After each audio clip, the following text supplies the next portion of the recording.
Welcome to the Great Detectives of Old Time Radio. From Boise, Idaho, this is your host, Adam Graham. If you have a comment, email it to me, box13@greatdetectives.net. Follow us on Twitter at Radio Detectives, and give us a call at 208-991-4783, and become one of our friends on Facebook, facebook.com/Radio Detectives. Well, this episode of the Great Detectives of Old Time Radio is brought to you by the financial support of our listeners. Thank you so much for your support. And here now is today's episode of Barrie Craig. As I mentioned, we only missed 1 week's episode lost. So from August 9th of 1953, here now is the 13th guest. William Gargan stars as Barrie Craig, confidential investigator.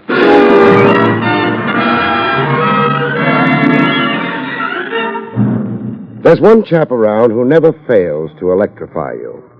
He sure can turn it on and turn it off. Am I referring to the state executioner, I wonder?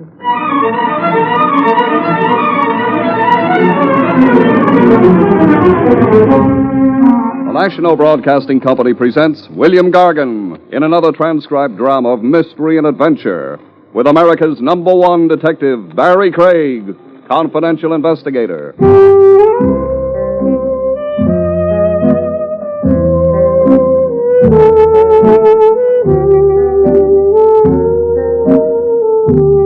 Barrie Craig speaking.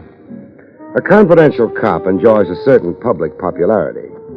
He gets haberdashers' circulars in the mail, anonymous threatening letters scented with perfume, and he gets invited to parties. A fancy shindig is thrown somewhere, a special invitation is tossed at ye cop, and no RSVP to it. The host wants you so badly, he comes your way to invite you in person. My would-be host in this one was Badger Boris, the sort of guy newspaper society columns called a bon vivant in French. Bon vivant meaning Boris slept all day and stayed up all night. And when the cabbage got thin, all he had to do was go to the bank. The short, moon-faced guy who looked like a cherub weaned on pasteurized champagne. You will, of course, be paid handsomely, Mr. Craig. Paid yet for coming to your big blowout. Now I'm really overwhelmed. Stand aside for a body fall. Then you agree to come? After you give me the other inducements. Well, fine foods. I've ordered 200 pounds of buffalo steak. What do I wash it down with? Liqueur Quisette. What's that? A Mohammedan beverage. I had it specially flown here from Istanbul. What's for dessert? Raisin cake. A plebeian touch to offset the noxious effects of a too rich repast. Rich. I just felt the whack of that word. How prosperous will I be going home in the early a.m.? Your fee will be $1,000. Money flown in from Istanbul? Oh, no. American money. I'm your slave, Sahib. Sketch out the requirements of my assignment now. I'm giving an intimate costume party for certain selected friends. A masquerade, you understand. You've perhaps read about other famous parties I've given in the past. Who hasn't? Your parties generally make the front pages and the police blotter. Brawls. They always break up in bloody brawls. You are, unfortunately, accurate. You will circulate with the guests, and when you sense that any of them are becoming too disputatious... Too hotted up. You will then exercise a tranquilizing influence. Exactly what do I do there? Well, strictly entre nous. A blow shrewdly delivered to the stomach, say, where the damage cannot be seen. I don't want a lawsuit against me. Where do I cart the horizontal guest after I stiffen him? I have an emergency room set aside.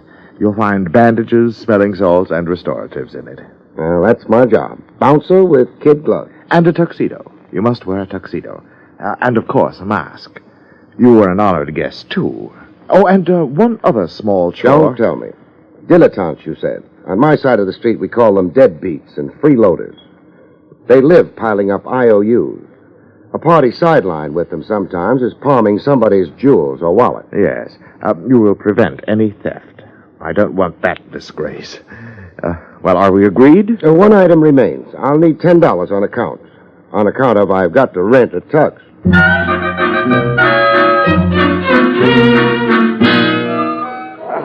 I attended the party wearing a straitjacket, a tuxedo, a mask, and a noose around my neck. That would be the black bow tie. An intimate crowd like Badger Boris had promised. Everybody in costume and mask. And all of them milling around the food and drink, and each other. I got up on a balcony for a better view of the menagerie. Up on the balcony with me was a society photographer. A guy in striped pants who looked like an unemployed diplomat. He was taking flashbulb pictures. I watched him until I felt a hot breath on my neck. Mr. Craig. Oh, how are you, boss? Call me Mr. Boris, please. I dislike informality. You've got a problem? This is the wrong station for you, here on the balcony. It is? I don't like you looking down on my guests. I'm not. They're looking up to me. Mingling with them, you can overhear and anticipate.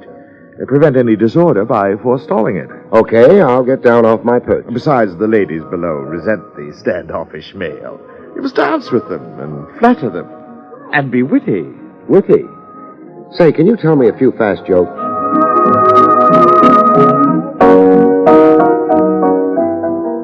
I got down and mingled. I wrestled through a few dances with a lady who had one stomach in front of her and one in reserve. She was costumed as a witch and wore a pink mask. You dance beautifully, Mr. No name dropping. Everybody's incognito until midnight. That's how Boris wants it. This step I'm doing, lady, Yes? it's a one-step. My grandfather had no further use for it, so he gave it to me. I love being gay. Oh, do you, my potted flower? Your wit, it is a sharp rapier's thrust. Don't let me slice off too much of your funny bone now. Shall we trip it over to the punch bowl? No, I prefer this intoxication. Your strong arm. Why, barking dogs. Lady, once more around, I'll need an oxygen tent. Why, you are unusually winded. All right, you rest somewhere. My headdress is awry. I'll go repair it. Godspeed and amen. We'll meet out on the patio in 5 minutes. Oh, 20. I don't want to overdo this. In 20 minutes. It will be midnight then. We'll unmask together.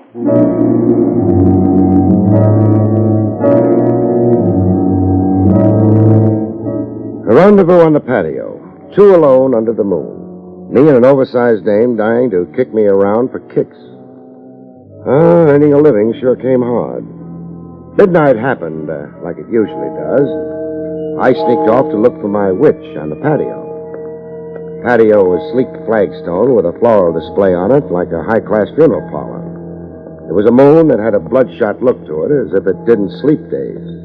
There was a small wind that poets and advertising copywriters like to call zephyrs. I found my bewitching witch on a love-seat swing made out of wrought iron.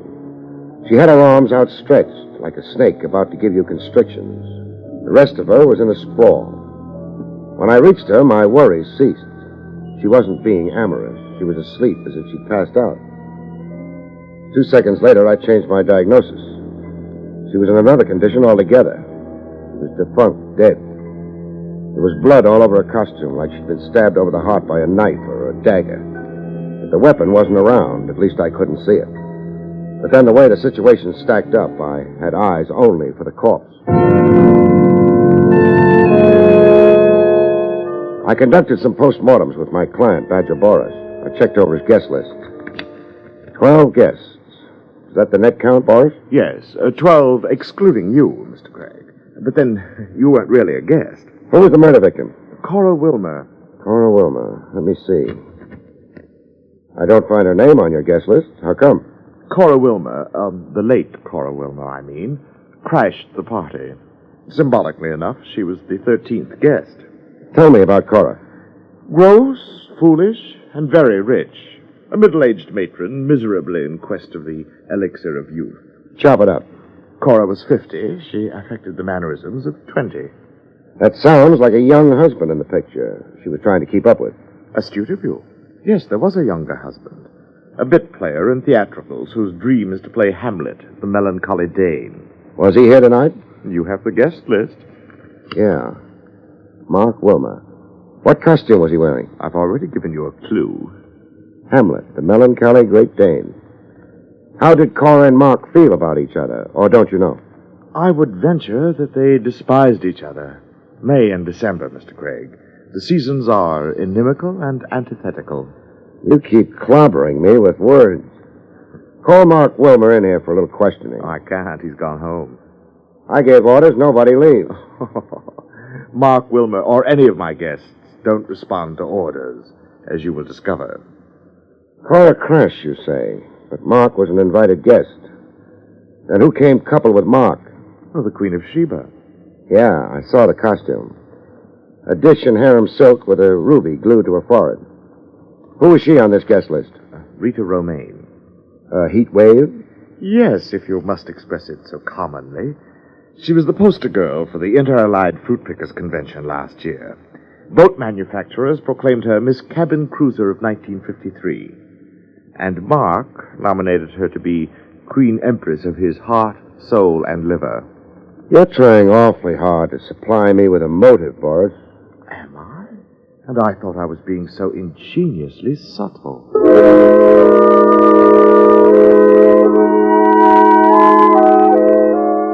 A May-December marriage that ended in divorce by murder, and a doll who won the hearts of married men.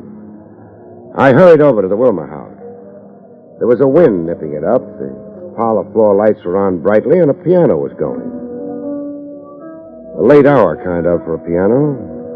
It was 4 a.m. I decided not to announce myself. Instead, I crossed the big lawn and found a station just outside the big French windows. There was a hard-looking character inside, standing over the pianist. He had the look of a private eye. I made that guess anyhow. I also guessed the pianist to be the new widower, Mark Wilmer. I got an earful. Wilmer. Yes? You're ignoring me, Sonny. You got lost in Beethoven. Liszt. I'm playing Liszt. Now let's start playing truth or consequences, huh? I hear I lost a rich client. Yes, you have. Cora is dead. But you have a new client now. That's you. Yes, me. Sounds like you're trying to bribe me. I'll be accused of it. They'll say I murdered my wife for her money. Money? And how? A lot of loot falls into your lap. They'll say I did it to be free to marry Rita Romaine. That I was secretly in love with Rita. Which you are, Sonny. They'll subpoena Gurko, a private detective, and put him on the witness stand. And I'll testify the late Cora Wilmer hired me on the QT. I was to check with her once every 24 hours and see if she was still alive. She was that scared. Cora pretended her fear to humiliate me. I've got other facts, Sonny, in my little notebook. I read this off to the court. February 16th at 10 p.m., the defendant, Mark Wilmer, attempted strangling his wife, Cora. A Dr. Enright treated her for throat bruises and shot. Cora baited me into assaulting her, to hold a weapon over me, to keep me from ever leaving her. Maybe, but who'll believe you? That's why you're working for me now. Maybe I am, maybe I'm not. You know, what you're asking is a lot, Sonny. I got a big investment in my license. A lot of loot falls into my lap. How much do you like money, Gurko? Oh, who doesn't like money? The bribe has to come pretty high for me to be tempted to forget my duty. It will be high. Even higher than your dreams, Gurko. The big bribe. Offer and acceptance. Some husbands had their own tender way of mourning the dead. I'd really gotten an earful. When the private-eye Gurko had wrapped up his deal and scrammed, I walked in through the big French windows and introduced myself to Mark Wilmer. Police persecution is beginning early. Early? Your wife's very cold. She's been dead 100 years. I don't like your informal entrance, Mr. Craig. Next murder, I'll come down the chimney. How long have you been outside those windows? How long? Oh, I only just arrived. Now, that's a funny question. Please get your business over with. I'm dog-tired and verging on collapse. The $64 question. Answer it for me. I did not murder Cora Wilmer. You had motive to. Your marriage wasn't too divine. There was another woman in your life. We had certain incompatibilities, my wife Cora and I. But we reconciled them tonight. We made peace with each other, patched things up, decided to give ourselves another try. But you escorted Rita Romaine to Boris's party. That's untrue. I went to Boris's with my wife. I found Miss Romaine there. That's your story. That's the truth. Boris says otherwise. Why would Boris lie? Ask Boris. I will. What made you reconcile with a wife you obviously, would say, disliked? Futility. Cora couldn't be discarded decently in an adult way. She had a way of insinuating herself, taking hold and holding on. I couldn't stand up to the war against her. It was too wearing, too morbid. I realized that and gave up trying to win my freedom from her. You gave up Rita Romaine?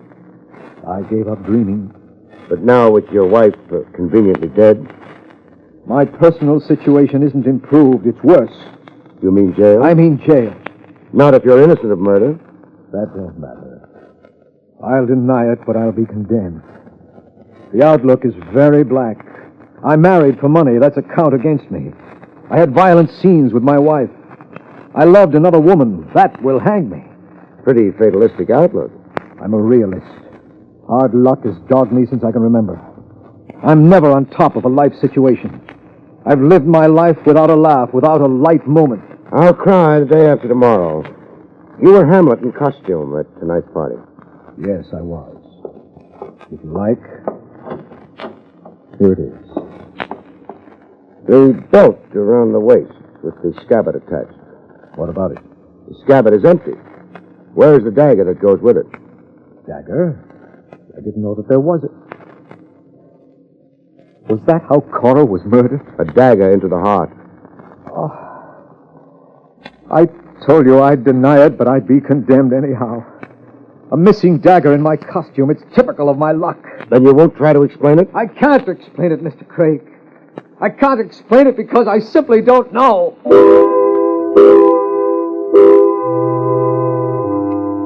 A guy on the edge of becoming delirious, you leave him for another day, a calmer time. Besides, I needed sleep myself. I got into my car.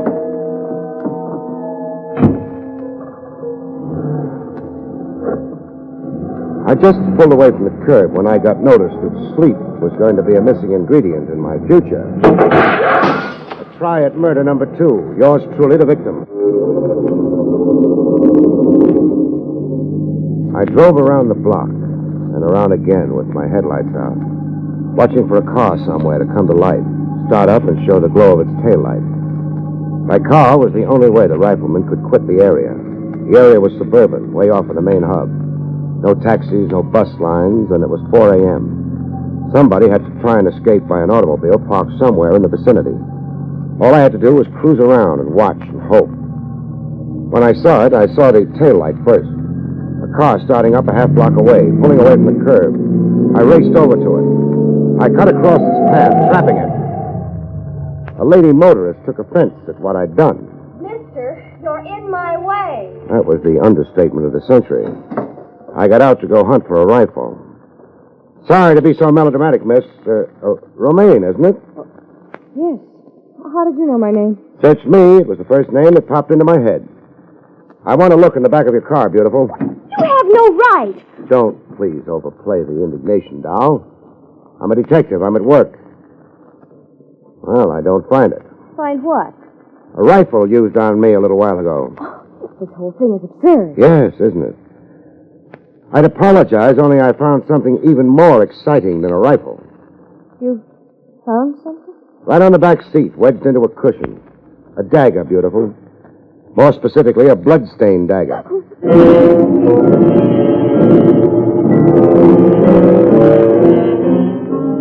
We kept company, the Queen of Sheba and me, in a roadside diner.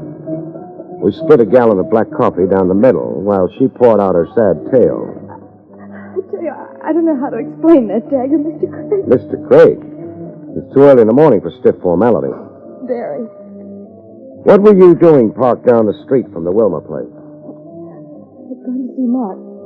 How he was. Just outside, starting up his walk, I thought better of it. It looked too compromising at that hour. I changed my mind. I went back to my car. You went to see Mark Wilmer hardly 2 hours after the murder of his wife? Yes, I know it was terribly foolish, but I've never made a secret of my feeling for Mark. So confess it to me. I'm desperately in love with him. It's not so shameful as it seems. You see, I knew Mark first, before Cora did. We were engaged to be married. We had wonderful plans. Mark was afraid of our poverty. We were surely defeated because of a desperate lack of money, he said. Our marriage could not succeed. He kept adding postponement until Cora happened along. Rich, possessive. She played on Mark's weakness, his insecurity, his overvalue of money. She bought him. Mark never really broke our engagement. He just eloped with Cora. Why would your recent party host, Badger Boris, try to throw suspicion on Mark? To hurt me, through Mark. Boris, well, he fancies me. I've laughed at his advances, turned down his proposals of marriage, but Boris doesn't forget, or even forgive. He harbors grudges. He's a horribly twisted egotist. Did you go to the party with Mark Wilmer? No, I came alone. Mark came with Cora. And Boris did lie to me. I now have 3 capital suspects. 3 suspects? Mark, wanting out of his marriage, out with profit. You to get rid of a rival who'd stolen your dearly beloved. And now Badger Boris to beat you over the head by framing the man you love. Now let's go, doll. I'm under arrest? House custody. Your own house, this is. The dagger was too conveniently where I could find it. I don't think you could be that careless about a murder weapon. Or could you?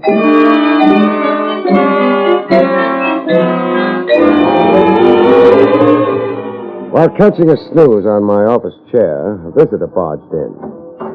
The private eye, Gurko, just a little tipsy, like he'd been celebrating something. Celebrating his windfall was my idea, but I wasn't saying it aloud. Barrie Craig? None other than... Well, hello, colleague. Gurko's the name. I'm a private dick like you. The assumption is debatable. I don't get the Craig. It's a delicate question of morals, but skip it. What brings you staggering? I'm here to say my piece about Mark Wilmer. So say it. Wilmer is an okay guy. He's a good, upstanding man, I want you to know. And very rich. That is, if he beats the electric chair. I investigated Wilmer, turned him inside out, not a spot on him, not a blemish. The boy can look the world square in the eye. Goodbye. I'm not finished. You are. It's either out the door or through it. Oh, you're unsocial. I don't like investigators who talk glibly in their own cause. Out. You know something? You're nuts. Now, why did I come talk to a nut? The way I keep knocking myself out defending people.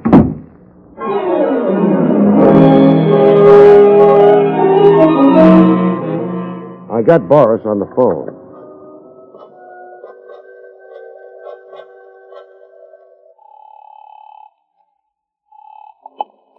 Hello?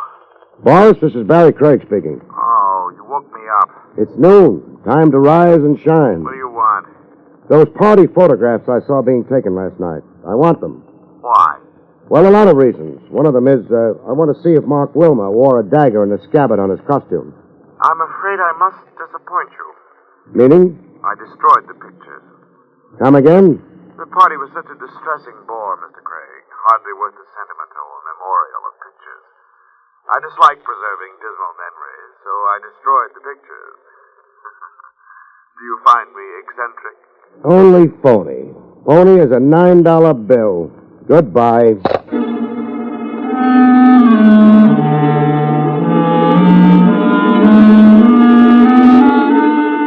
I stopped in to see Badger Boris personally, without appointment. You have no business molesting me. I know. Home is your castle. The pictures or the negatives, I want them, Boris. But I told you I destroyed them. Yeah, you told me. The memory of last night is acid in your soul. So why preserve it? Cute ad lib. You've got a genius for evasion. Now come across. I'll have you thrown out of here. We'll hit the sidewalk together. We ride downtown arm in arm. So close because we're handcuffed together. Let's measure your wrist for size. You would dare handcuff me? And arrest you. Suspicion of murder. You're sure going to look elegant penned up with the rabble. Well? Well, You argue resourcefully. You've uncovered my one weak spot. I am allergic to odors. I could never tolerate the reek of your prison rabble. The negatives, you'll find them in that cabinet there. The bottom drawer. Take them and go. I'll take them and go after you write a check for $1,000. My agreed fee for last night's rhubarb. Don't look so pained, host.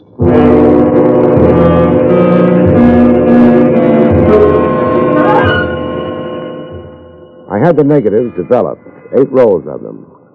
I had them developed with a prayer that my hunch on the film would pay off. When I got a look at the developed pictures, I went traveling. Downtown to a Park Row office with a shingle on it that read the Gurko Agency. I let myself in with a skeleton key to wait for Gurko. I wanted to surprise Gurko with a bang.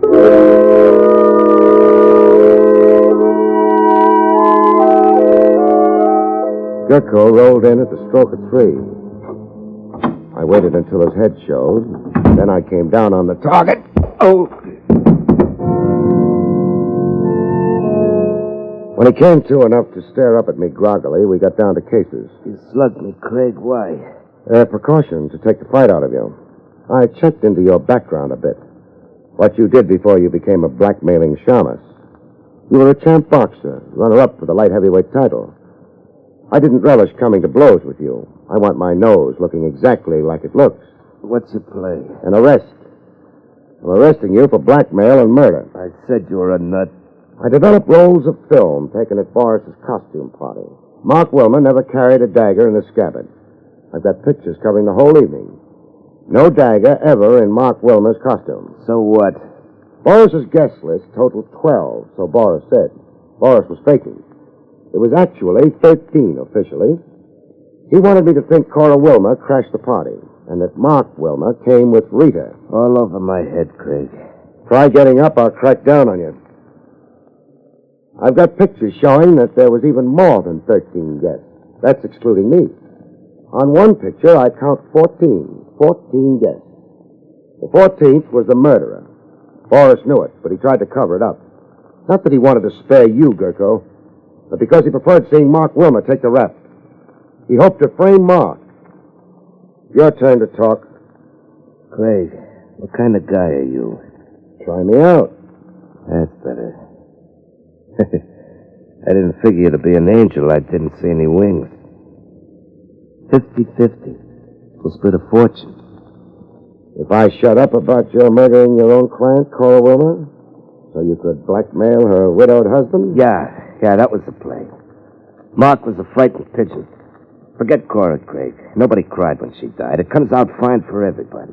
Mark and the doll, Rita, they get married. They got dough. And you and me, we got dough. It still needs a fall guy. Boris, we'll pin it on Boris. We'll switch it around. Boris was out to frame a guy he hated, Mark Wilmer. I'll think up a way. Like you planted the dagger in Rita's car? Well, I did that to confuse things. Take some of the heat off Mark. And that rifle shot at me? Well, that was to scare you away. Only that. Hang the frame on Boris. Make him the fall guy. I think I know a way, Craig. Don't pick your brains too hard. The little gray matter you've got, Gurko, concentrate on how you can beat the electric chair. Oh. It's like that, huh? You suck at me. No deal. You're turning me in, huh? That's right. Why? I could say for the honor of the profession, colleague. But, that would be corny, wouldn't it?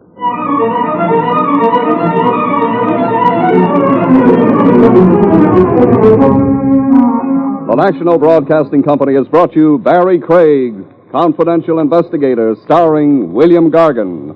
Featured in the role of Rita was Jane Webb. Don Pardo speaking.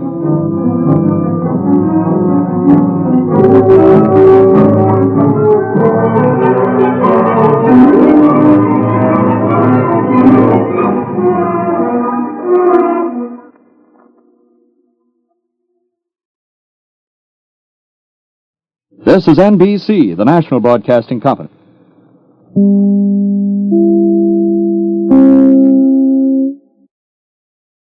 Welcome back. Well, another episode where Barrie Craig deals with a corrupt private investigator. There was a a much earlier episode, I believe it was from 1951, where a private eye hired him to protect him, but it was all fraud. The title of this episode, I do wonder, it was actually the same title as a 1932 Ginger Rogers movie. Different plot. I do wonder whether this was consciously chosen, though a title like The 13th Guest seems to be something that mystery writers of the era could come up with independently, given the theme of mystery and people's general superstitiousness about the number 13. I should mention that the lost episode in between last week's show and this one was Murder in 3 Acts, which was announced at the end of last week's show. Well, that will do it for today. We will be back tomorrow with Candy Matson as we begin our run of Christmas shows on Candy Matson, Let George Do It, and Sherlock Holmes. Remember, you can follow the Old Time Dragnet podcast, radiodragnet.com, and we'll have the Big Little Jesus radio version up on Christmas Eve. And then the Old Time Radio Superman show at laserandsword.com. In the meanwhile, send your comments box13 at greatdetectives.net. Rate the show over on iTunes, and you can always follow us on Twitter at Radio Detectives. But from Boise, Idaho, this is your host, Adam Graham, signing off.